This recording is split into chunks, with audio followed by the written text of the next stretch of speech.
Make truth your ally. Take 0. Audio Jungle. All right, so I had one of my kids. We in my family we have this this family chat where me and the kids our family, we communicate back and forth with one another. Interesting clips, memes.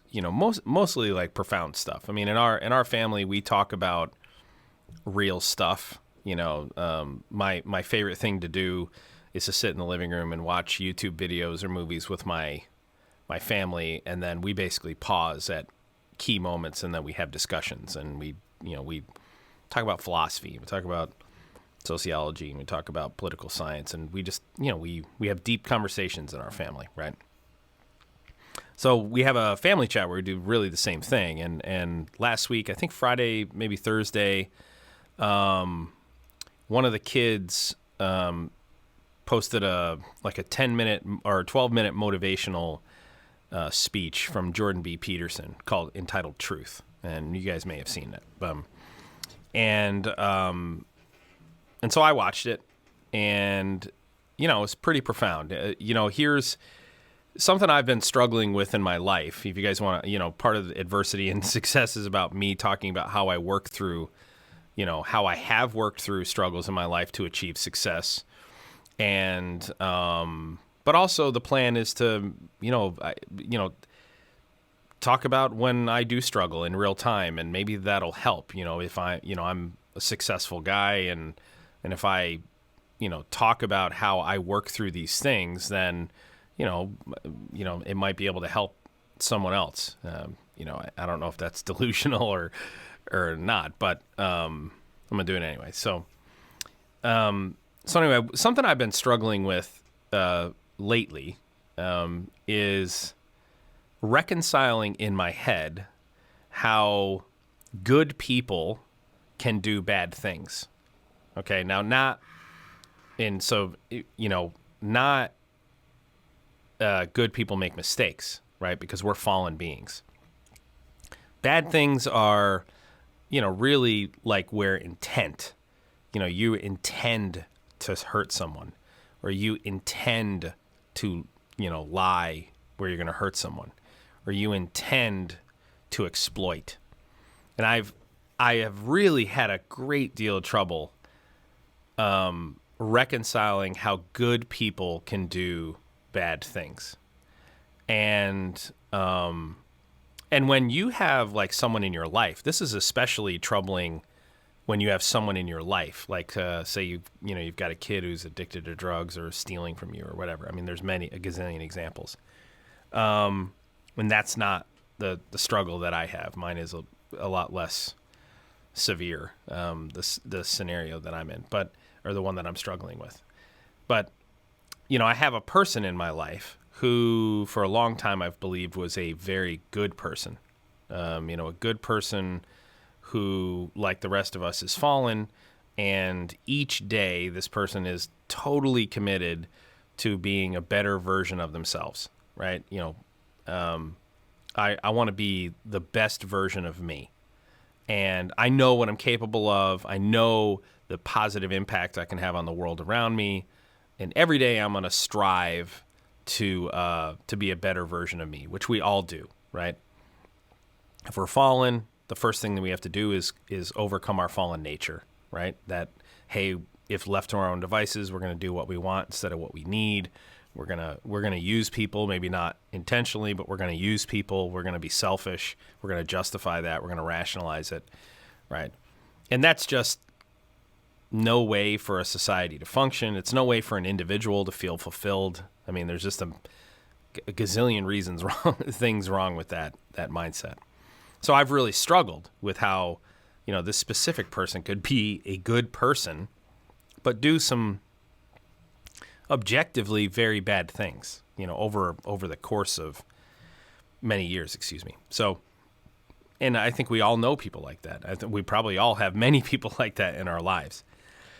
And I've just really struggled with this. I really, really struggled. Like Does it necessarily mean, is there a scenario where there are certain behaviors that if you act out, if you make the choice A always means you're a bad person? Or is there a scenario where choice A could, action A could be done by a good person? And here's the best example. Prison guards at Auschwitz, right? Was every single prison guard at Auschwitz a bad person? Was every single person who walked the Jews to the gas chambers a bad person, right? Or is it possible for good people to do bad things, including commit genocide, right? Now, obviously, what I'm talking about, the person I'm dealing with and struggling with, they haven't done anything that's close to genocide, right? And so this video just shows up in our family feed. One of my sons put it in there. I think it was my 17-year-old son who did it. And so I watched it, and it was profound. And what I want to do is I want to watch just the very beginning, like maybe the first 30 to 45 seconds, and then I want to have a conversation about it. So let me go over here and let's listen to this.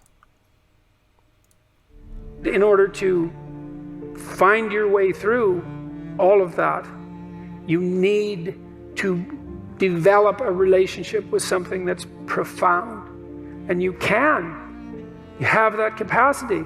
And what could be more profound than the truth? And what would you rather have on your side? And to do more than your best, because your best isn't enough, because your best isn't as good as you could be. You have to push yourself past that. And that's, as far as I can tell, where you find what you need in life. You find the meaning that sustains you in life, and you find the patterns of action that redeem the world. All right, so I'm going to include the link to this in the description, or at least Zach will. And I highly recommend you watch this video, okay? Put headphones on, have it just be you. Watch it, read the words on it, watch it a second time. This is literally the type of 12-minute thing that could change your life, all right? Jordan B Peterson, as you guys know, is like a famous clinical psychologist from Canada, and he got really famous on like the transgender thing. But Jordan B Peterson is the type of person. This is what he believes in a nutshell. He's got a book called the 12 Rules for Meaningful Life or something. And I don't know. I haven't read his book. I haven't done. I see his clips come up every now and then. I agree with basically everything he says. He says life is suffering. He says life is hard. He says that we all need redemption. Humanity needs to be redeemed. The individual needs to be redeemed. That is, we have to make up for our fallen nature. And he says the best way to create the best societies in the world is to focus on the individuals, not the individuals looking out for themselves and prioritizing themselves over all other institutions and groups, but focusing on their own redemption, becoming better people, overcoming their fallen nature, right? Overcoming laziness, overcoming, being untruthful, overcoming our selfishness, right? And through one person at a time, we can redeem all of humanity, right? That's the best way to redeem all of humanity. In this video, in this motivational speech, he talks about the process of redeeming yourself, and that the way to do that is to form a partnership with the truth. You got to be honest with yourself. Okay, number one. The greatest partner you can have in life is with truth.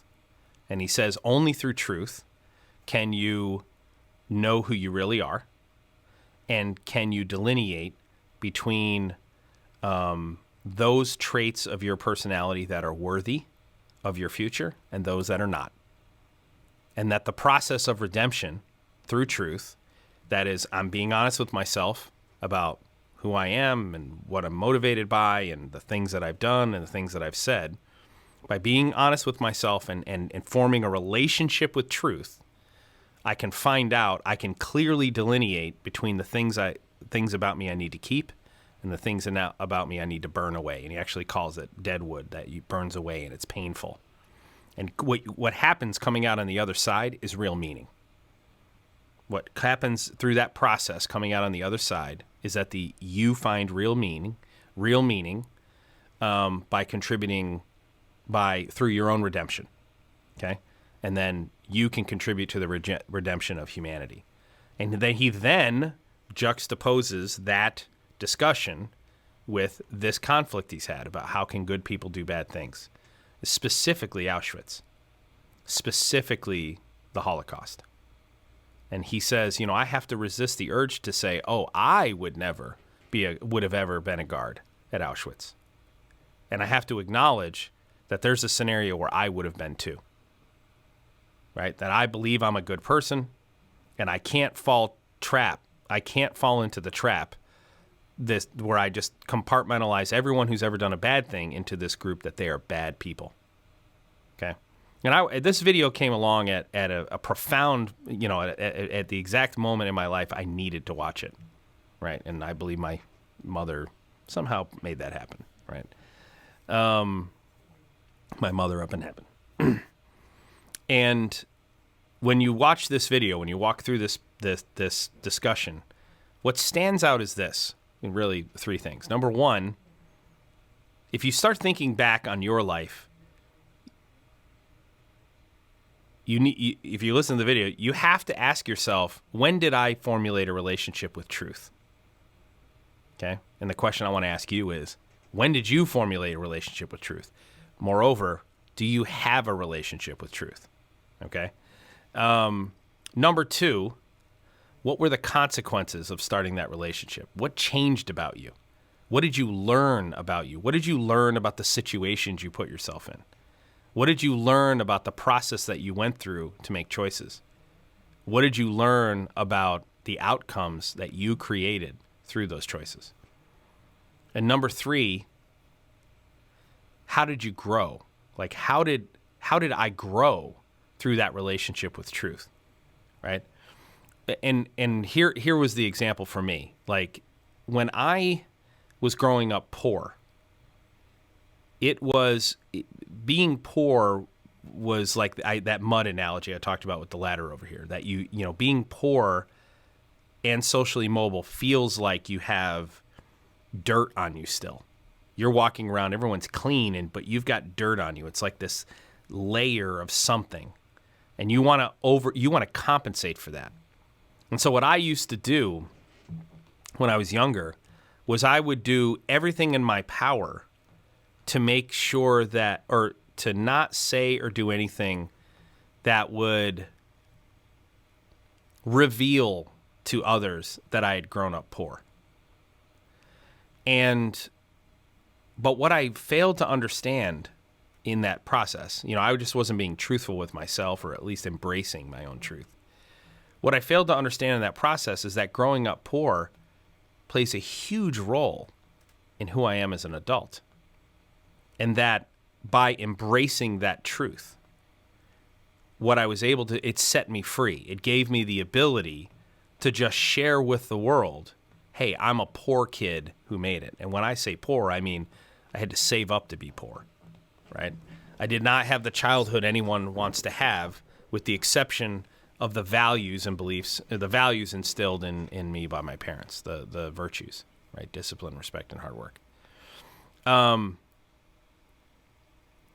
And almost overnight, what happened was, it didn't matter who I was talking to. It didn't matter if I was in a boardroom talking to a bunch of executives. It didn't matter if I was presenting to professors. It didn't matter if I was giving a speech. I remember giving a speech in upstate New York for the Tompkins County, Family and Children's Services of Tompkins County, and I was at a fundraiser, and I was speaking, trying to get all these wealthy people there to donate money to Family and Children's Services of Tompkins County, right?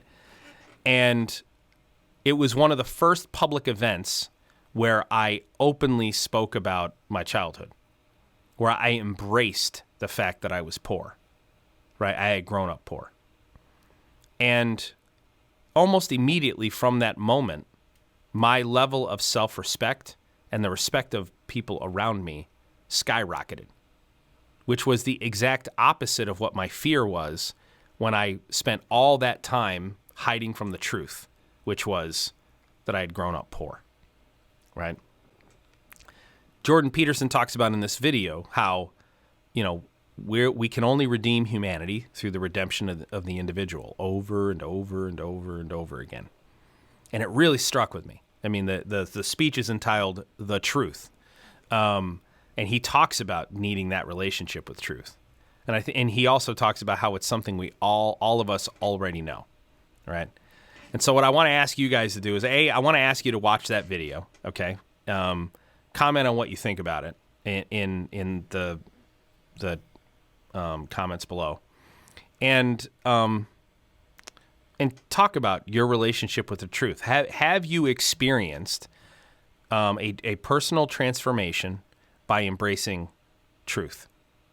And was there anything he actually talks about in the video also, how sometimes faced with the truth is very painful. He talks about how Nietzsche said that you can tell the character of a man by how much truth they can handle.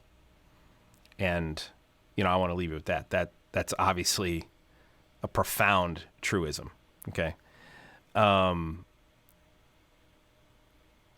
Also, I want to encourage you, if you have kids, you have a family, and if you don't already do this, or if you do something like it, do you have a family chat where you share profound nuggets like that? And do you have conversations with your family about, meaningful subjects, philosophy and sociology and psychology and political science and, mathematics and physics? Do you talk to your children about that kind of stuff? And do you talk in your family in general about that kind of stuff? And if you do, in what form does that take? How do you keep it from being boring, and et cetera, et cetera? All right. One last thing I want to show you. We built an infographic that we're going to be able to share with everyone. This is the Adversity and Success infographic that basically just lays out the chart for your life, right? Good choices get the best outcomes. Discipline, respect, hard work, and your core values drive your situations and the adversity you face, which drives your choices, and the choices you make lead to your outcomes, and then you learn from it. We'll share this at some point. This is actually in the book. This is an infographic that's actually in the book later on, that comes out later this year. So, all right, with that, I'm gonna cut you loose. Please remember to like, subscribe, share this video with somebody who you think might benefit from it. If you look at the previous videos that we've had, there's a couple that have really done incredibly well and obviously been shared a lot, and then there are a couple that are that haven't done nearly. We have like a couple of videos that are like 4x the views of the other ones. So I'm paying very close attention to the content that has the higher share rates and higher views, and we're going to craft the content in that direction. So anyway, if you can, leave a comment below about how you like the direction of the channel, and was this valuable or was this too philosophical? And with that, I'll see you guys in the next.